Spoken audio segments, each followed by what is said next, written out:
Okay, and we are back with the last major project I gotta get done before harvest. My seals showed up yesterday while I was working on the trucks, which surprised the hell out of me because I didn't figure I would see them till at least tomorrow.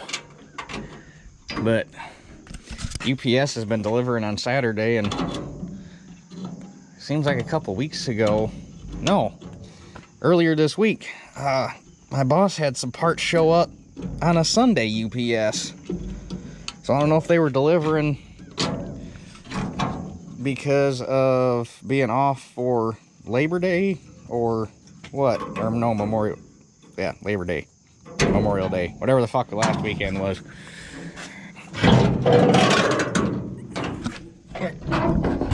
Close up.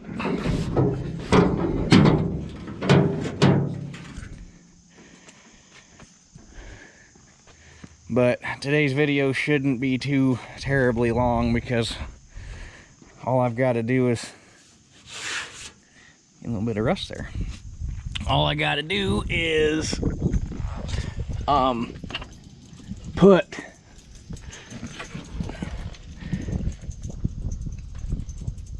apparently I didn't latch that snout down.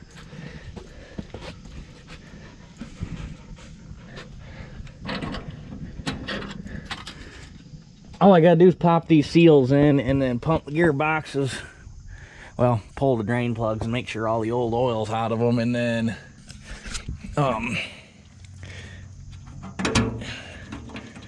pump the gearboxes full of grease and grease all the zerks, and this thing is good to go.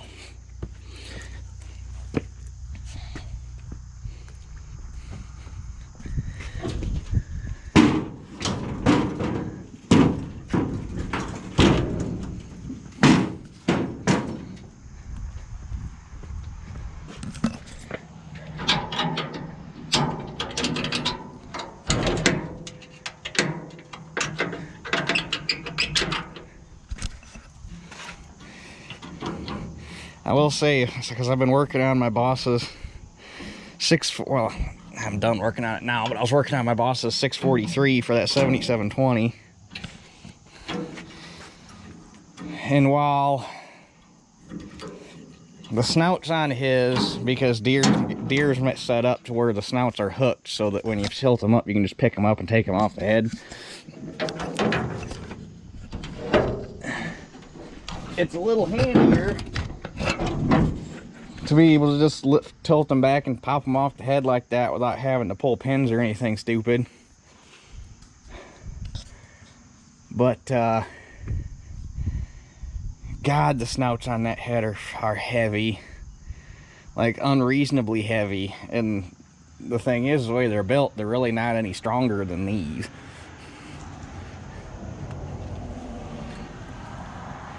But other than that, that 643 and this head are pretty damn similar. There's some things I like on this head, there's some things I like on that head, but overall I'd say they're fairly even. The thing I gotta check, because I'd like to put new gathering chains on this thing at some point, although mine aren't terrible, but I need to get sprockets on it because my sprockets, you can see, are they're washed out on the side that pulls. And like that one there is cutting in a little bit, so I'd like to put new gathering chains and drive sprockets. I already did the idler sprockets a while ago, or when I first got the head, because the bearings were out of like 75% of them. I gotta bring one of his gathering chains home and compare it to mine and see if I can buy the deer gathering chains from Shoop, because Shoop doesn't list gathering chains for a white 700 series head. And to buy them through Agco, they were, I can't even remember, I was looking at like $1,100 to put all new gathering chains on this, so 8 gathering chains. And if I can buy the deer ones through Shoop, they're like 43 bucks a piece. So it'd be a little cheaper if I could do that, but I'd have to measure links and make sure that the paddles, whatever you want to call them, are long enough to get an overlap. So I do got to do that, those, because that will probably be on the radar for next year. I was gonna put new knives on, or new trash knives on my stock rolls, but then I found out that I had the speed up sprockets, so I want to wait and see, because these knives have been hard surfaced. That's what that bead of weld is on there, is hard surfacing. I'm not saying that they're not wore, but before I go spending money on stock or on new knives for the stock rolls, if speeding it up helps take care of that issue and I don't got to spend that money, but I'll probably end up spending the money anyway. I just didn't want to do it this year. But through Coima Ag out of Iowa, I can put all new stock rolls on this thing for 450 bucks, compared to when I was looking at it for gathering chains and stock rolls, or knives for the stock rolls through Agco. I was looking at like 2,500 bucks to do all of them. And if I can get the gathering chains, if I can get the deer gathering chains, deer from Shoop, and then get those Coima Ag stock or roll knives, I can probably put all new gathering chains and all new knives on this thing for probably less than $1,000 bucks. And it'll probably be a tick over 1,000, because I bet if I can get these sprockets. But because it's the only thing that could be different is if they're a different number of links, because it's all CH550 chain, which is a standard gathering chain link. It's just going to be a matter of, is it the right number of links, and will the paddles be tall enough? So, but anyway, we can go look at these seals. The new ones are different than the old ones, and I figured out why I couldn't find them in the parts book, because if you pull up parts book, their part numbers, the seals in this end cap, if you pull up the exploded view, are part numbers 19 and 20. You go to part numbers 19 and 20, it gives the two numbers that I gave to Maybach that didn't cross anything. What you got to do to get the superseded part number seals that replace these guys, there is two lines in the parts book in between part numbers 15 and 16 that just, they don't have a reference number for the exploded view. That part's blank, and all it says, or all it gives you, is the part number on these seals, and then seal. Doesn't say what it seals, doesn't say anything. So they're not even, there's nothing to tell you that points to these going here. So apparently on the dealer version of parts book, it's a little different. He was able to find it, but there's no way in hell you would have figured that out on the version of parts book that's available to the public. But anyway, there are two, they look almost identical. Let me get these out of here.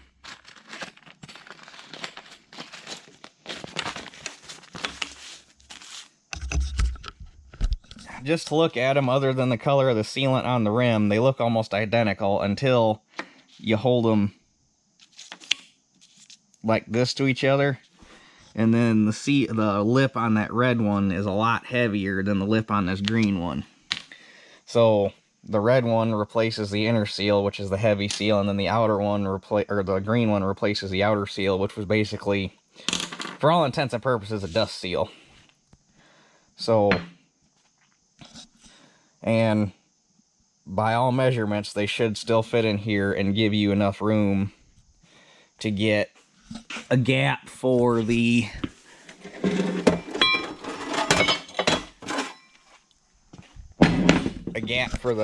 grease hole. So we'll get a seal driver down here and see if we can drive a couple of these in, and pray to God they're going to fit. Oh, perfect. That's the one we want right there. Unfortunately, the only way we're gonna... I measured everything out with a set of calipers before they even shipped them, and everything should fit. But unfortunately, the only way to know for sure is to drive 2 seals in, so...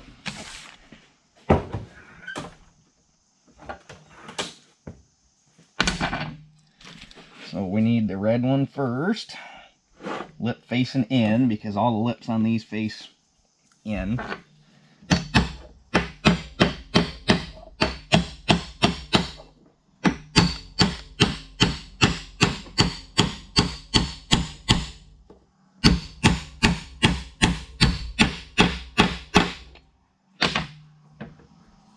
So far so good. That puts it right on the edge of the hole.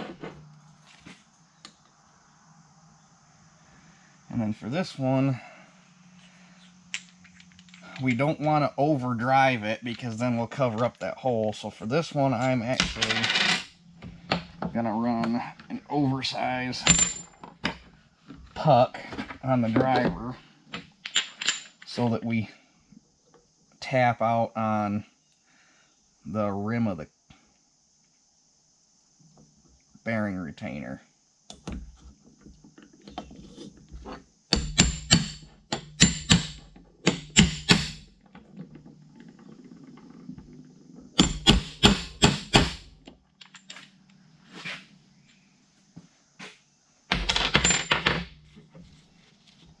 And beautiful. I don't know if you'll be able to see it.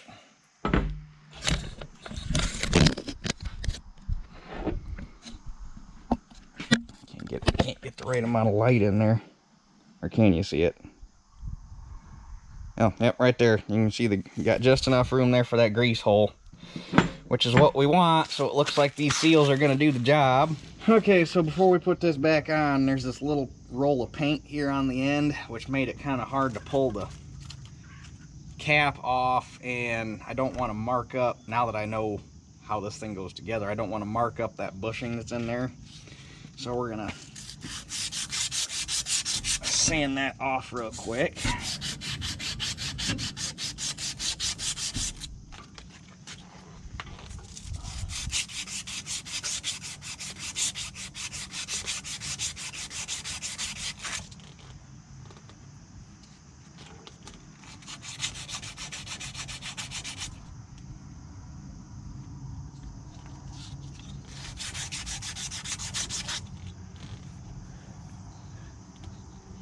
On the upside, if it caught that bushing, that means that bushing is still plenty tight on the shaft, so there's not a whole lot of wear going on there.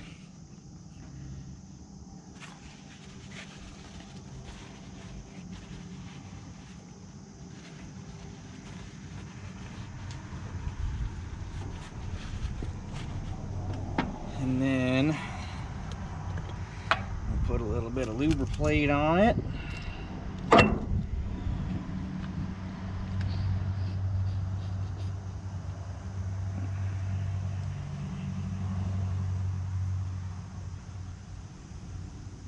Hopefully I got enough to get through this thing, because there's not a whole lot left. Is that a yellow jacket? Nah, it's a sweat fly.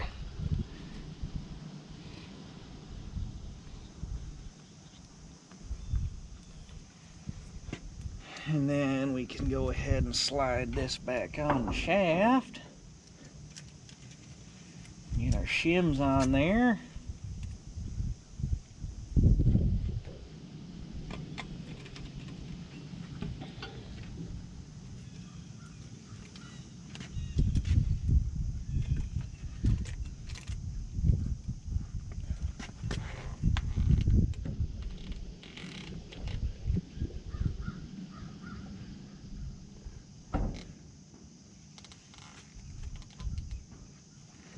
Come on, don't be difficult.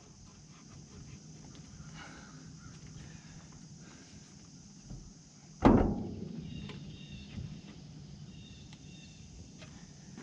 have to get something to persuade that outer seal. It's not wanting to slide up over the shaft, and I don't want to roll it.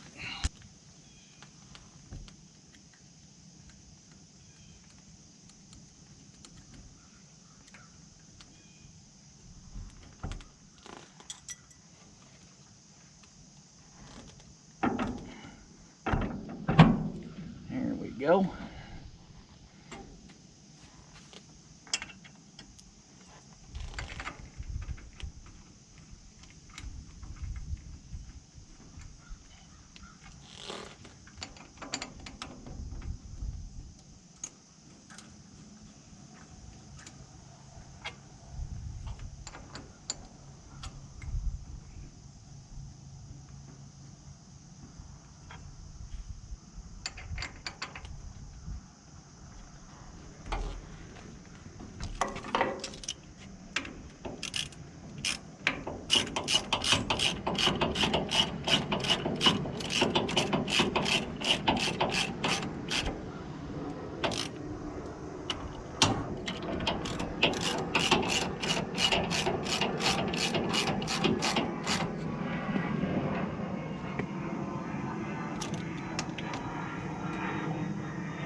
All right,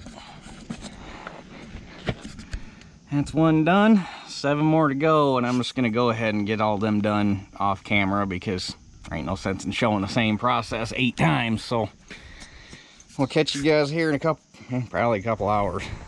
Okay, I'm down to the last of the reassembling. I got all the seals in. The far side, the clutches are on, and the drive shaft's in, so this is the last clutch I've got to do. But since I cleaned the shaft up and got the paint off of it that was going to protect it, I figured I had to clean everything up real good and anti-seize it so that we don't have any issues later down the road.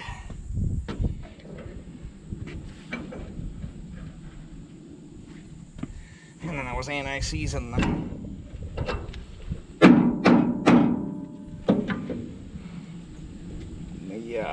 hex inside of the clutch, that way the shaft slides in easier.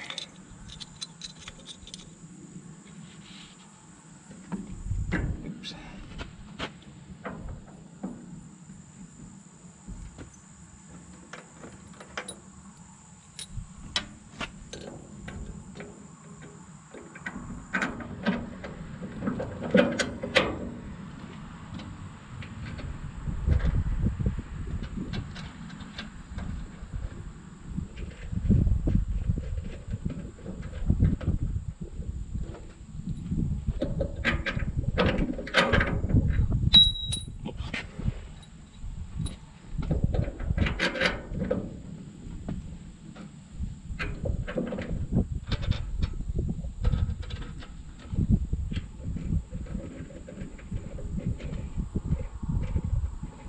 Everything went pretty good. I only had one. Come on, start, you bastard. I only had one end cap give me trouble coming off.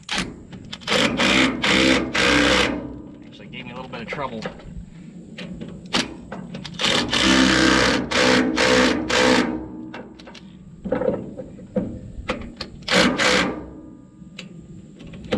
Gave me a little trouble going or coming off and going back on, but apparently it's that cap right there, the one that's got red. Every other part on this thing, because this was originally an Oliver head, not a white, so it was repainted. Well, that cap has no green paint on it, so apparently that one was replaced at one point, and it must fit a little tighter. But should be good to put shaft back in.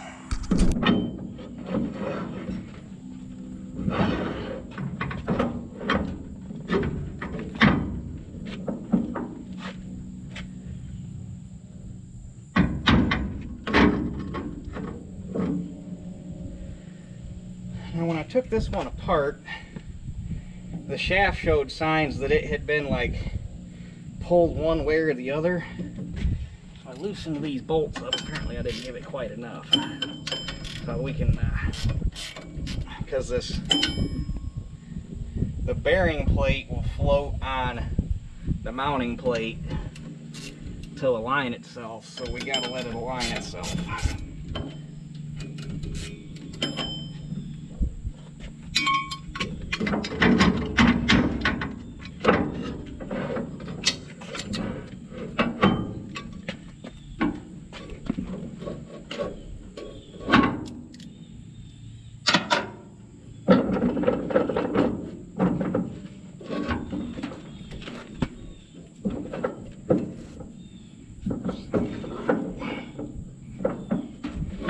Right there should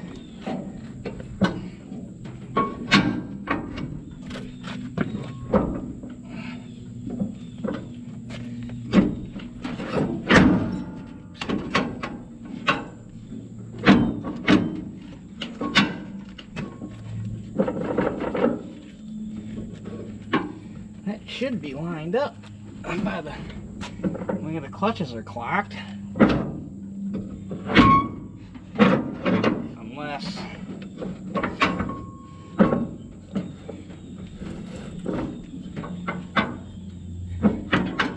the centers are just kind of in willy-nilly whichever which way. Alright, the hexes in the centers of these things are welded in, so they're not all clocked the same way, so that's the problem I was running into.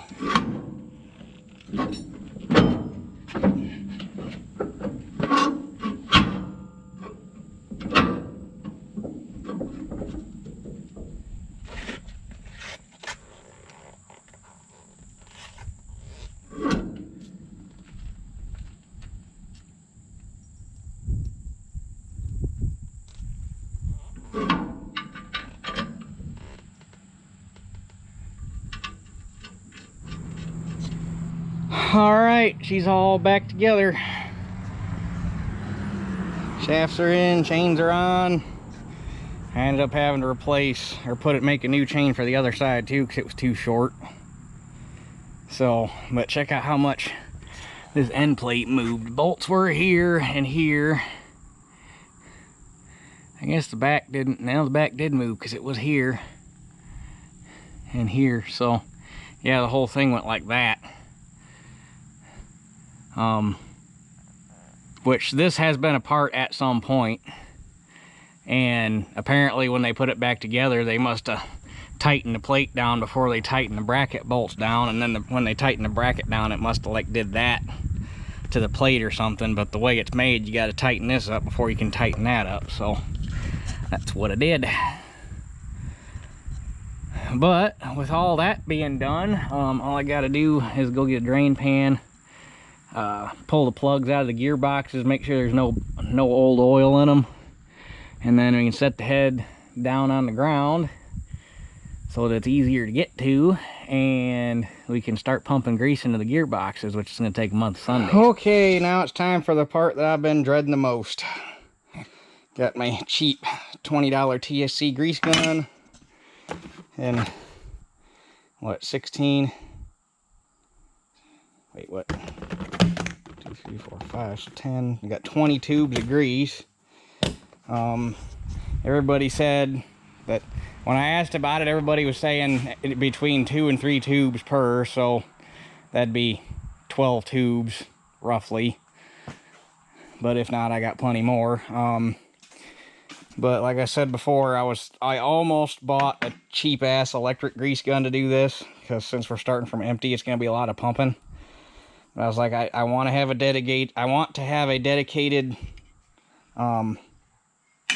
cornhead grease gun.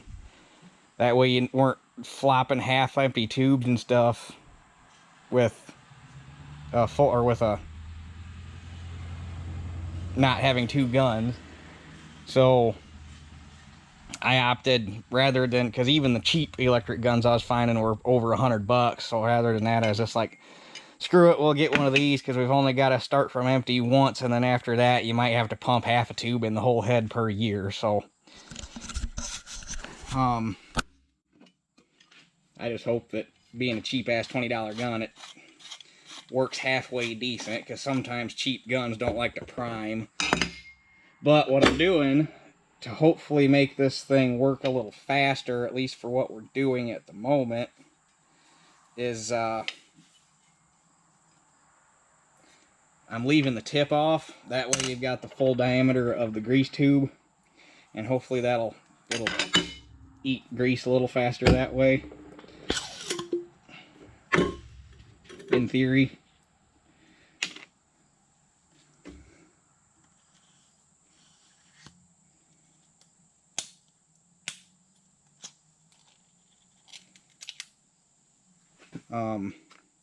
But for those that don't know, cornhead grease is considered a double O viscosity.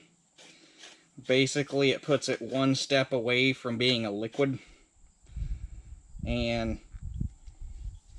now which way do you...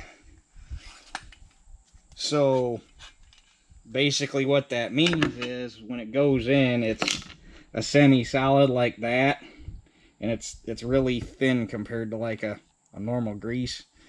And as the gearbox heats up while you're running it, it will actually cause the grease to liquefy, and it'll act like 80-90. And then when it cools back down, it will halfway solidify again into a grease. And the theory behind it is cornhead gearboxes just eat seals. That's what they do. Still to this day, they haven't really figured a way around it, just by the nature of it and the silks and stuff getting in seals, and they eat seals. There's no way around it. So the theory is that this stuff will stay inside the box better than a regular like gear oil, is the reason, or the theory anyhow.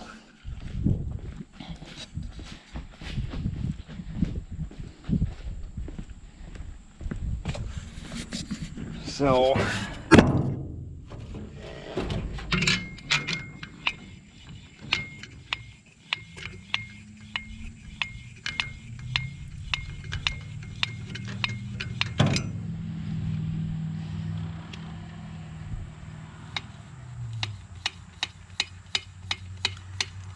see, and this is the part that I was scared of with a cheap gun. Very rarely, if ever, do they like to prime up.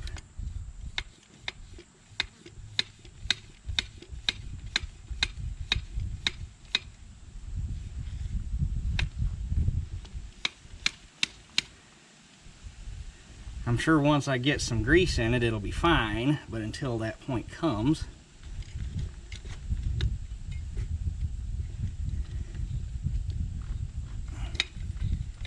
oh, there we go.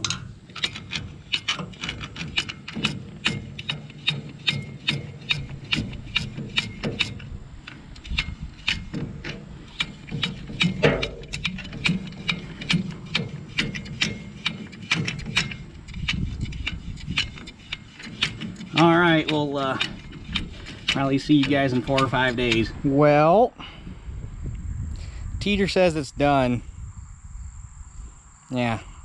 Teeter says we're ready for harvest. Don't ya? Yeah, don't ya? Teeter. Teeter. You think we're ready? You think now we're just waiting on the corn?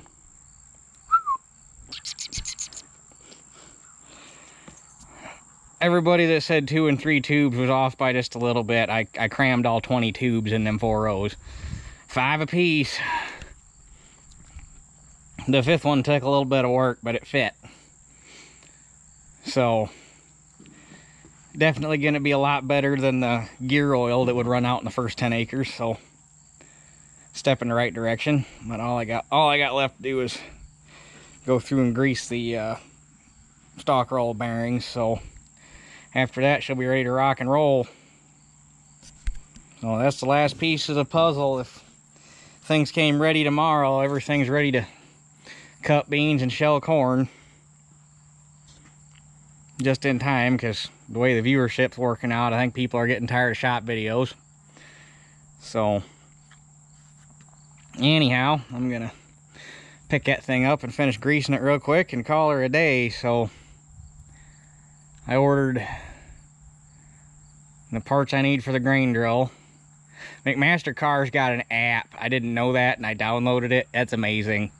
That's my new favorite thing, is the McMaster Car app. I would order some spring clamps from them, and then I got plow bolts coming from Shoop. So Shoop needs an app. That would make things, if Shoop had an app, that would be sweet. But so usually we're 1 day shipping, so I should be seeing both of those tomorrow. So hopefully get those done between Monday and Tuesday. We got a little bit of rain forecasted tonight and a little bit of rain forecasted Wednesday, which hopefully we get it, because with any luck at all, either Friday,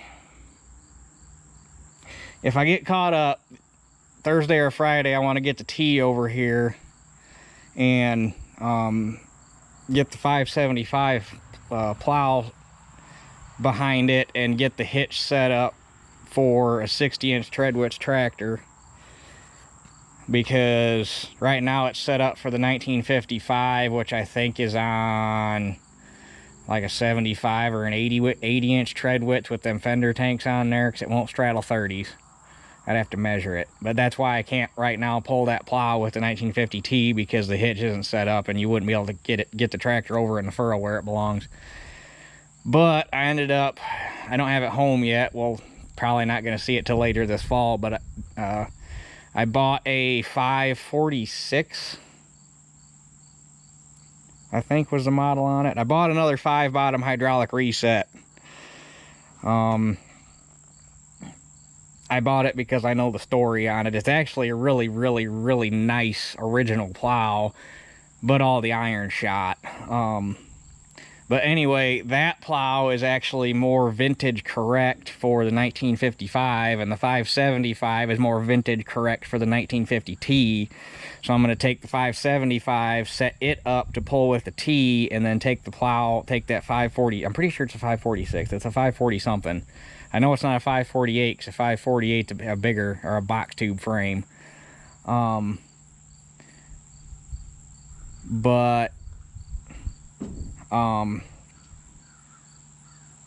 Take that new plow and set it up for the 1955. That way they're kind of period correct for each other. But I want to get the plow set up for the T, because this coming weekend, weather permitting, and if we get some moisture in the ground, I want to get all the wheat stubble rolled under. So although it's all disked under now, so basically I want to get the weeds rolled under. I'm not going to do that again like I did last year and run out of time to get the wheat stubble plowed, and then end up having to fight it when I get, well, when I get the beans out there and have to fight it. So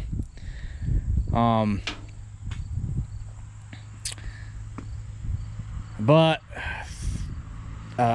Saturday I'm going to another tractor show. I'm not taking anything. We're just going to go down and look around and see what it's all about. And then Saturday night I got a hog roast I'm going to. So Saturday's pretty much shot as far as getting any field work done, but hopefully Sunday. That's kind of what I'm planning on, is Sunday. So hopefully it works out. But that's kind of what we got looking forward for this week. So anyhow, I guess I said this video was probably gonna be short, and it probably turned out 30-35 minutes like the rest of them, but you'll have that. So anyhow, that's it for this one. We'll catch you guys on the next one.